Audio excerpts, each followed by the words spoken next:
Okay, so hello and welcome to this video tutorial for Engineering Mechanics Statics by R.C. Hibbeler. So we have this problem from chapter 2 of the textbook. It states, if force F is to have a component along the u-axis of 6 kilonewtons, determine the magnitude of F and the magnitude of its component Fv along the v-axis. So some students might be kind of unfamiliar or somewhat uncomfortable with a problem like this, in that the way that we might be more used to decomposing vector quantities or forces, at least diagonal ones, is that we decompose them into their horizontal and their vertical components, right? Describe how much across they go and how much up they go. But in this instance, we're being asked to decompose this force F into components that are acting in the direction of the u-axis here and in the direction of the v-axis here, right? So we're incorporating this idea here where, F could be represented by this FR here, and F1 and F2 could be represented by F of U and F of V in this instance. Let's draw a free body diagram, as we always do. How should I draw this? So let's take this force F here, and let's add some axes. Let's call that the v-axis here, and we've got the u-axis acting vertically. And we've got a 45-degree angle here, and 105. I'm just going to add a horizontal axis along here as well. We've got this 105 degree angle here. Okay, and the idea here is that you've got a U component acting up, and we've got a V component presumably acting down.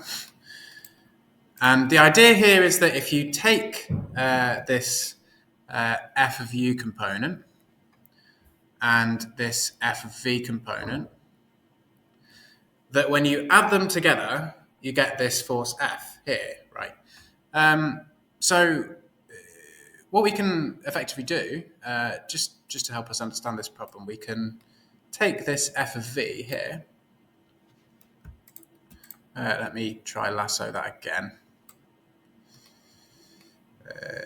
Is this going to work? So we can take this F of V component here, and we can kind of shift it.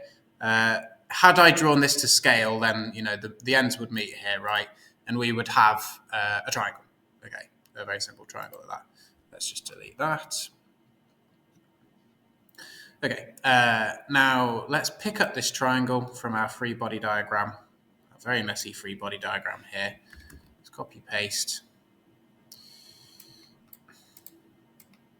And let's move it over here.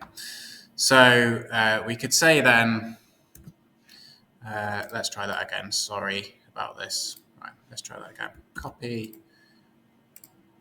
Seems to like it better when I do that. Okay.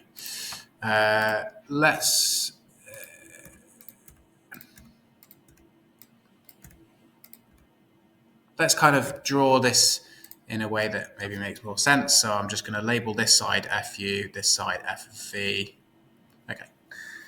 We know that this angle here is 45 degrees. What else do we know? Well, if we add a horizontal to our diagram here, we can tell that this angle is 45 degrees. So this here is 45 degrees. And that this angle will be 105 minus 45 degrees, which will be 60 degrees. Okay, so that will mean that this angle here is 60 degrees, just taking from this idea here. and therefore this angle here will be 30 degrees. And since all the angles in a triangle add up to 180 degrees, we can determine that this is 105 here. So we have all of the information now to solve for these unknowns. Note that one of them isn't unknown actually. It's given in the question that F of U is equal to 6 kilonewtons.